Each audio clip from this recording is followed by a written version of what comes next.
Canada says it has an Indo-Pacific strategy, a critical mineral strategy, and an industry strategy, and a trade diversification strategy. But based on, honestly, this week's news, really the only strategy that seems to be working is the one where every major Canadian company invests, you guessed it, somewhere else, right?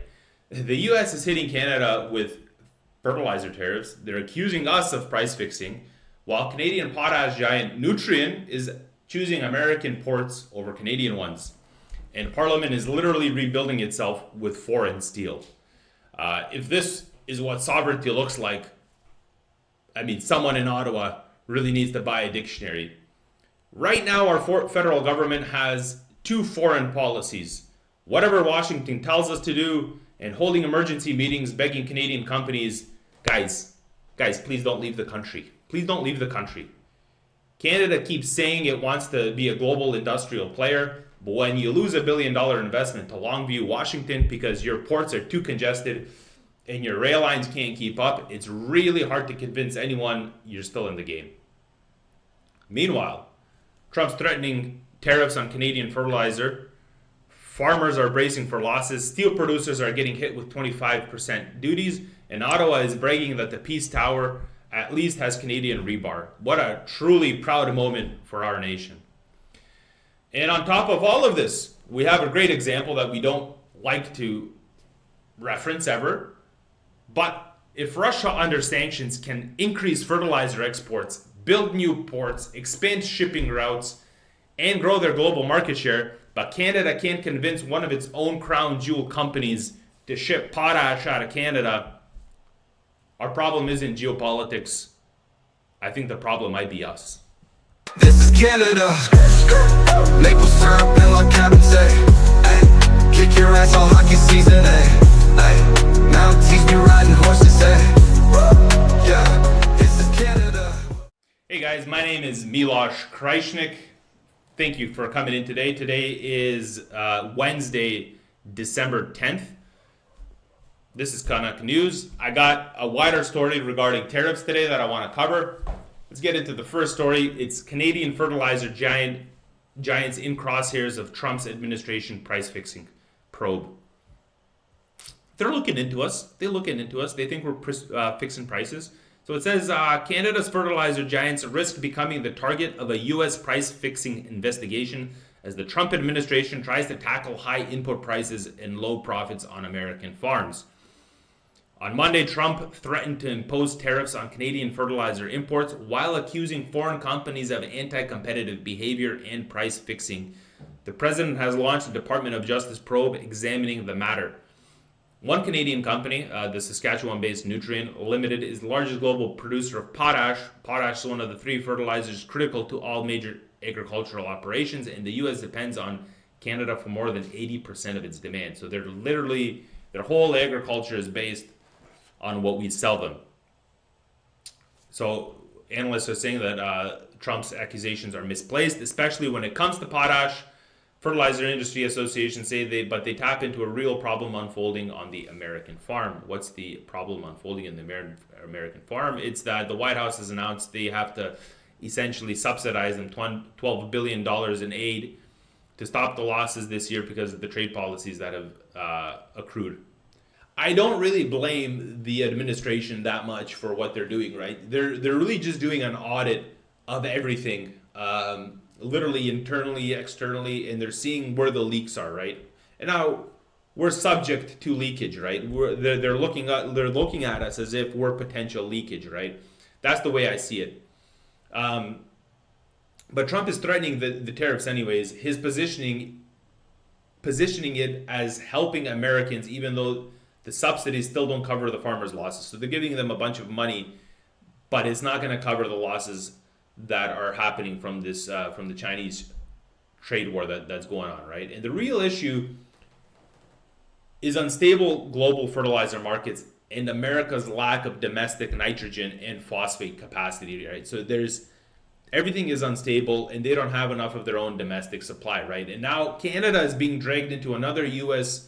domestic politics cycle, even though our potash market is stable and not really the cause of the problem, right?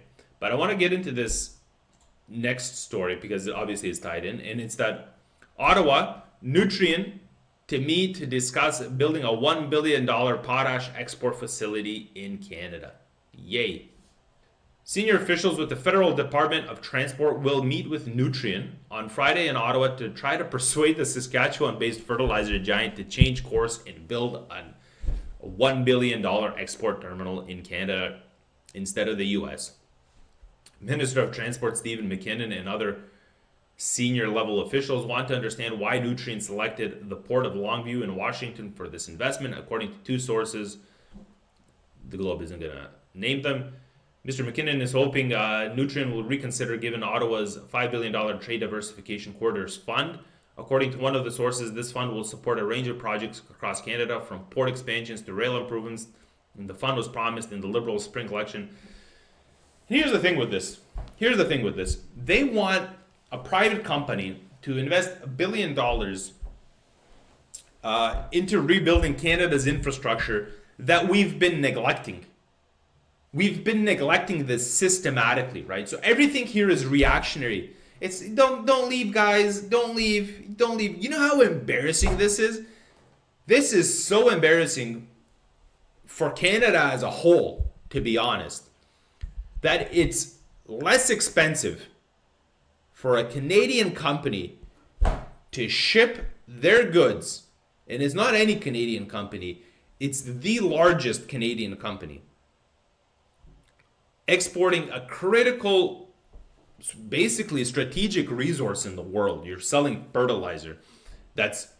There's only a couple of companies that systematically sell it. The other one is Russia. So it's literally Canada and then Russia. We have more. This is a strategic resource globally that we basically control, and we can't control our own supply chain, guys. This is how embarrassing this is. This is super embarrassing. And so they're offering this $5 billion infrastructure fund. It's basically an infrastructure slush fund, but the Longview already has everything invested in their rail capacity.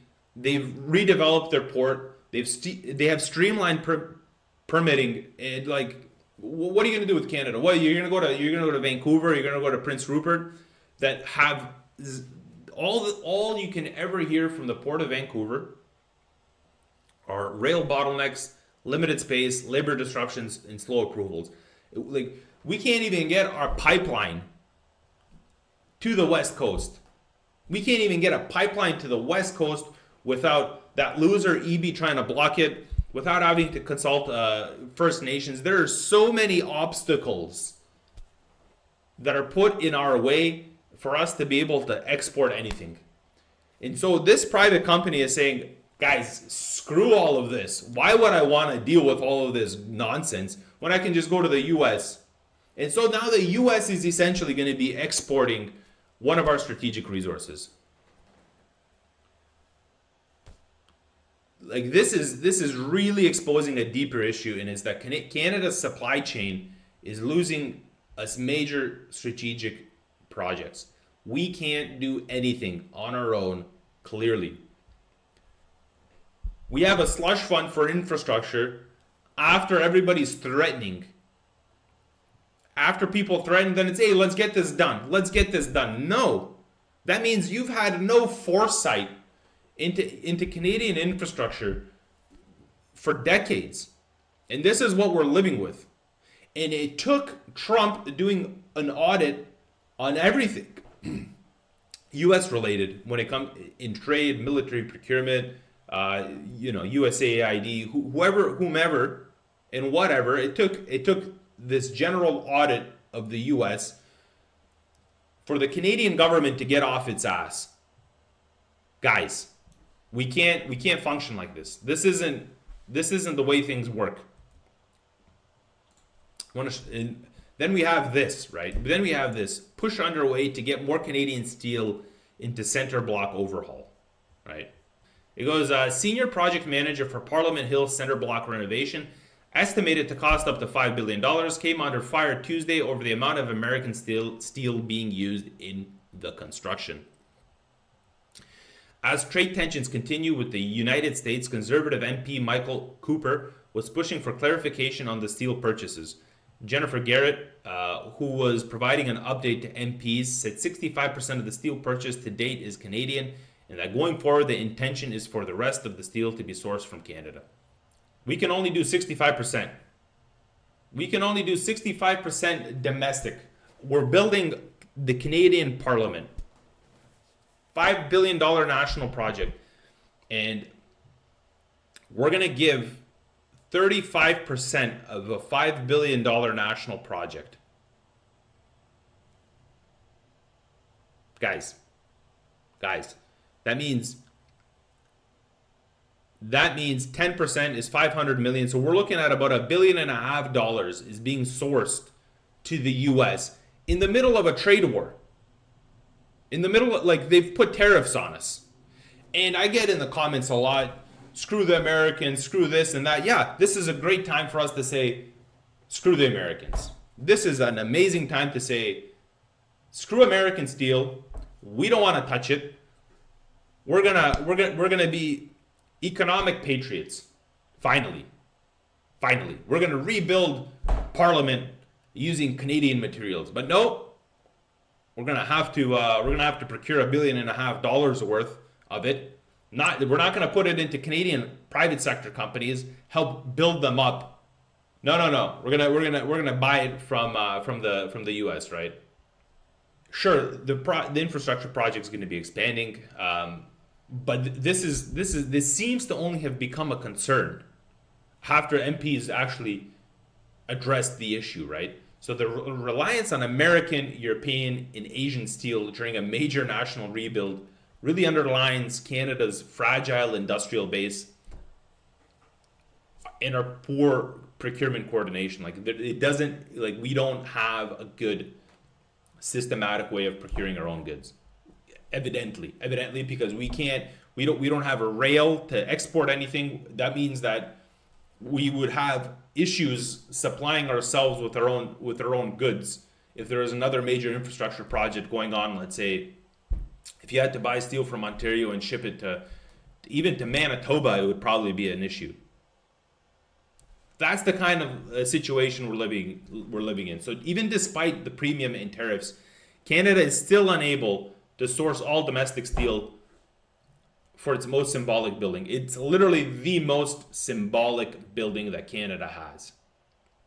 Here we go. I'm gonna scroll it up again just so we can look at Parliament. There we go. Look at that beautiful building. We can't even rebuild it ourselves. So, I really want to get into what these three stories are really revealing for us. And I think together they really paint a coherent picture of what's going on in Canada. And Canada is really strategically exposed because we lack real industrial policy, right? The US treats Canada as a convenient supplier who can be punished or pressured on demand, right? And this is literally what's happening more or less on all fronts, right? Our ports, our rail, labor laws, and permitting timelines are so uncompetitive that our own national champions would rather invest abroad. Let that sink in, guys. Our procurement system is so fragmented that Parliament itself can't rely on Canadian steel even during a tariff war. And Canada still thinks of itself as a trading nation, but hasn't built the infrastructure or regulatory stability to actually behave like one. The theme here is sovereignty versus convenience. And Canada keeps choosing convenience.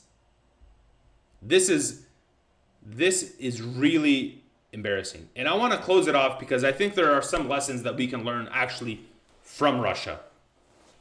The most hit country in the world with sanctions. We don't even have sanctions, we have tariffs. Russia faced far harsher sanctions on fertilizer, steel, ports, and shipping than Canada ever will. But yet, they've rerouted fertilizer exports to Asia, Africa, Brazil, and grew market share despite sanctions. They've subsidized logistics, rail, and production to keep their industrial capacity alive. They did long-term contracts in non-USD currencies to stabilize their markets. They treated their fertilizer and their steel as strategic industries and not regulatory afterthoughts, because they're strategic resources. If you don't have steel, you literally can't build anything. If you don't have fertilizer, you can't feed your population. We have both, and we treat them as if it's nothing. And they've ensured domestic supply chains function regardless of global politics. Everything was going to Europe, steel, the fertilizer, everything was going to Europe, their gas, their oil, everything was going to Europe and to Germany. Sanctions got put on. They said, screw Europe. They quickly made pipelines. They made heavy rail into China, and then which connected down into India, and they've built pipelines through the Caspian Sea as well. And so they've been able to push trade to the global south, and they've pushed themselves out of a gutter. Canada's lesson here is simple, right? Countries with a coherent industrial strategy survive external pressure. Countries without one, they get pushed around. My name is Miloš Krajčnik. Thank you for watching. This is Canuck News. Stay informed, stay curious, and God bless Canada.